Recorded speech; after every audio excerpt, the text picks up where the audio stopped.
Alright, so I'm using my AirPods to see if the audio comes out better. I'm not even sure if they work while the camera's going, but let me sit back and relax. I wanted to make this video to not show you exercise stuff, but to talk about what I think is most important, and that's my thoughts. Haha. So, basically, you love me when I do that. I do that all the time. I don't know why I can't control it. I probably could control it if I tried, but I don't really care. Anyway, so today I wanted to talk about this topic, this theme of when will it be my time? When will I get mine? When will I be something, be someone? You know, I don't know about girls. I don't know anything about girls. But I do know that when it comes to me being a guy, I've had this thought a lot. I've always thought about like when will I become that guy? You know, I have this internal drive, this motor that pushes me to do things to become better. And at one point, I'm expecting, and not even hoping, I'm expecting that it results in me becoming someone and having an impact. I think Kanye said it like it's not like Kanye did it like he not like he not it's not like he said it for the first time, but he said that the measure of greatness, like what makes you great, is the fact that you inspire other people. It's not what you have, how much money you earn. It's how many people you inspire, and that's what makes you great. I'm pretty sure Kobe Bryant said the same thing. Pretty sure anyone that has a brain that is successful has said the same thing. But I recently heard it from Kanye, so that's why it came to my mind. Anyway, so not to make this drag out a little bit longer than it needs to be. To explain myself, I would like to explain it from high school to where I am now, how I've changed and who I've become. So in high school, I've always been the same smart person that never really applied their intelligence to actually make something of it. I think a lot of people can relate to that. I think the amount of dumb people are actually not as much as the smart people that there are. Sorry if you're dumb. I'm dumb too sometimes. Everyone's got a mix of intelligence and dumbness that makes them who they are. See, can't even talk. But I never really applied myself in high school to the extent that I should have, but also I think part of it was beneficial because I didn't really stress too much about things in high school. I just did my own thing, and I even got to do things, that were cool. Played basketball, played football, didn't like football, took easy classes, took hard classes. I just did whatever I wanted, and honestly, I think that in some way that has blessed me, because if I had applied myself and taken all AP classes, done all these things, I wouldn't be where I am right now. And not saying this is exactly where I want to be, but I could have gotten into a great school, been doing my thing, working towards who knows what. But at this point, I think I saved myself inadvertently, because without having these aspirations of being something, I actually didn't really go anywhere. But what I realized later on is that I had no idea what I wanted to do anyway. So it's actually a good thing. In some way, it's a good thing that I'm here. Obviously, I could have also been in a good spot somewhere else, but I'm in a good spot here. What I really believe in life is that God will make the best out of any decision that you make. And so don't be afraid to just pull the trigger, do whatever you want, but do it with the intention of becoming someone and doing something. And so what ended up happening is that, so I'm a member of the Church of Jesus Christ of Latter-day Saints. Long name, mouthful, but I went and served the mission for the church, which means that I went to take the gospel to anywhere I could. I went to share it with people that maybe didn't have it, didn't know about it, or wanted to make a change in their lives. I was that guy. Had a white shirt with a name tag over my. This is the selfie camera, so I don't know if it's reversed. I had it over my left heart. No, my left pocket, I guess, in my shirt, over my heart. And I told people about Jesus Christ as much as I could until basically until I was done. 2 years, that's how long the mission is. Mission for 2 years. Sometimes I don't speak clearly, so I repeat to enunciate myself. That's not how it goes, to enunciate the words and repeat myself. I don't know what I'm saying. So anyway, I'm not holding you hostage. I'm not trying to. I'm going to keep talking because that's just what I do. To bring this all back full circle. So on my mission is when I discovered myself. That's when I really found out who I was, what I was capable of. So just to explain, my dad, he's a driven person, hardworking immigrant from Venezuela. So yeah, I'm Hispanic. Don't look like it, but I don't care. I don't claim to be Hispanic, but I am. But I don't want to be. It's weird. But Anyway, so my dad has been an example for me my whole life. Always been this driven, almost like aggressive about getting what he wants, and he's a great guy. Everyone loves him. All these things. On the mission, I actually started to see that person that he is starting to come out of myself, and I'm like, whoa, I'm just like my dad. I'm like, dang it, but also like that's cool. Also, I don't know what to make of that. And part of it was like I had to discover who I was personally, and what I realized is that that I'm not my dad. What I am is I'm a man, and what I realized is that I had been emasculated as a boy. It's not anything that my parents tried to do or that I did intentionally. It's like the way our society works right now. I felt like I was stripped of what made me a man, what made me a person, and I was just made to be like a mindless, thinkless robot that just didn't care about things and did things that were easy, did things that weren't extreme. And on my mission, I realized that well, it wasn't until after a mission I realized what it was, but I knew I had an it factor, and that was buried deep inside of me. So I turned into a monster, and like a good kind. I was so driven, so motivated. My only goal in the mission was to become the best missionary ever that there ever was. I grew up watching LeBron James play basketball, heard about Kobe Bryant, heard about Michael Jordan, and I knew that those guys were different just because they chose to be different. They were born with genetics and all these things that everyone has. Who knows? Like everyone has a different combination of genetics, but they decided to make something great out of it. So that's what I did. It went from me wanting to be great to being good to being better than the people around me to then being like I couldn't find an equal. Not to brag about myself really, because I was in each mission is like an isolated group of people. I ended up serving in 2 different missions, one in Argentina, and then when I was about a year into that, 10 and a half months, COVID started and I got sent home to then be reassigned to Philadelphia. There's like thousands and thousands of different missions in the world, which are just like kind of like the base of a certain area. That's the headquarters of where the missionaries are assigned and all the organization happens, if you don't know. And if you do, sorry for reiterating. Anyway, so in my first mission, that was my goal is to become a great missionary. I became a great missionary. I got reassigned to Philadelphia, and in that mission, it was just a whole different environment during COVID. But I had the realization. I was like, whoa! So I am the great missionary now. Like not like I wanted to be in the past. Now I am that guy.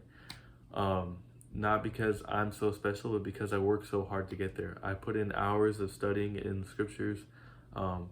I didn't let myself, I was relentless basically, didn't let myself stop. And what I realized is that made me stronger. Not like, it didn't make me tired, it made me better, made me stronger. It gave me more purpose and more drive. And then later on, I'd realize that that's what it is to be a man. At least in my mind. Maybe you guys can prove me wrong, but I'd invite you to try. So anyway, in this mission in Philadelphia, there were so many missionaries that were just so well-intentioned, didn't really know what they were doing, but just were trying. Me, on the other hand, I knew exactly what I wanted, and I was not going to let anyone stop me from getting it. I wanted to figure out what is the best way to help people learn the gospel and be baptized. That was my one goal and ambition, and if I didn't figure out what it was, I was going to die trying. I was going to do anything I could to figure out the best and most efficient way. And anyway, I would go on to do lots of things, make lots of changes to how missionary work was done. And obviously, like, I didn't change it for everyone. I changed it mostly for myself, for my companions, the people around me. I just did my best and I went hard. And anyway, the most frustrating part was when I had in my mind what I wanted to do, I even did it, and I knew it was the right thing to do, and I met resistance from other people, from certain circumstances. Sorry, I had to pause the video. So, anyway, basically, I forgot where I was at. All I'm going to say is that I figured it out. I figured out what's the best way to help people to come to Jesus Christ.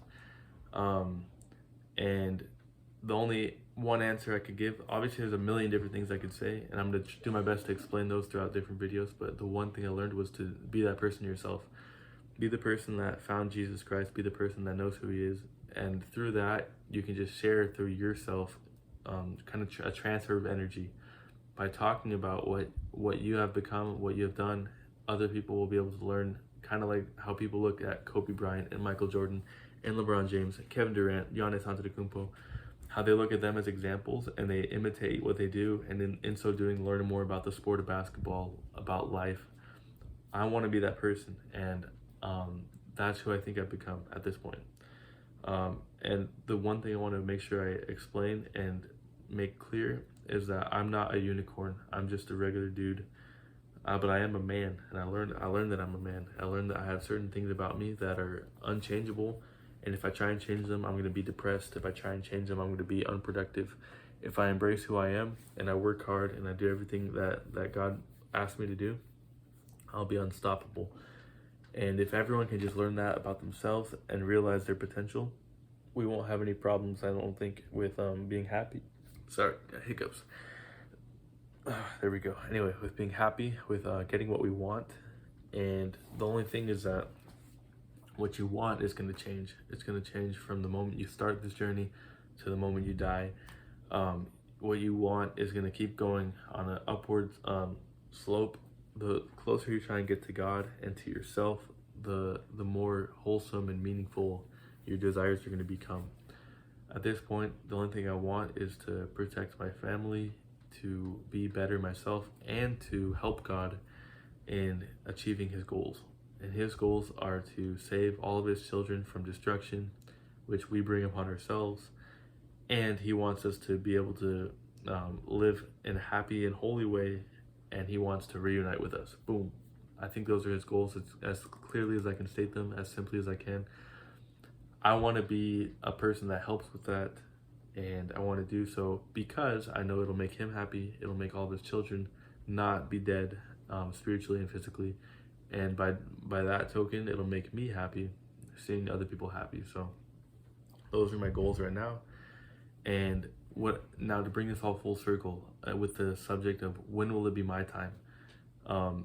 The thing is that in our society today, we live in a society, right? We live in a society where people are trying to tear each other down.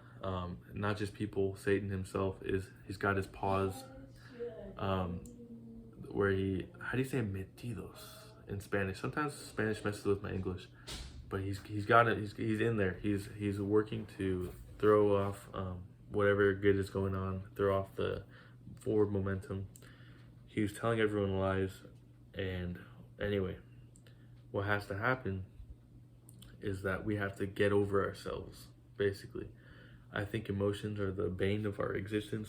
I think emotions are whatever we make them, whatever we let them be. They can be powerful, they can be weak. Emotions are the physical reaction to our environment that we can feel. Anyway, it's not spiritual. At least in my opinion, emotions are not spiritual. I think what's spiritual is more powerful, but more fine, almost like intangible. It's like we can detect it, but we cannot exactly, it's not malleable. Almost like we can feel spiritual things, but we're not in the state where we can control it that well. So what we have to do is learn to separate our feelings from what's spiritual and find that center point where, what is God trying to tell me? Our feelings, I think, are a reaction to our to our spiritual state of being. Almost like when you hurt yourself, you feel a physical pain. I think emotions are the same sensory detection of spiritual things. So when you feel certain emotions, that's because it's a reflection of your spiritual state. But it's not so clear because the spiritual side of things is so much harder to detect than physical threats or physical good stuff. I don't know. As an example, you eat good food and you have a certain reaction, but you burn yourself eating food, you have a way different reaction.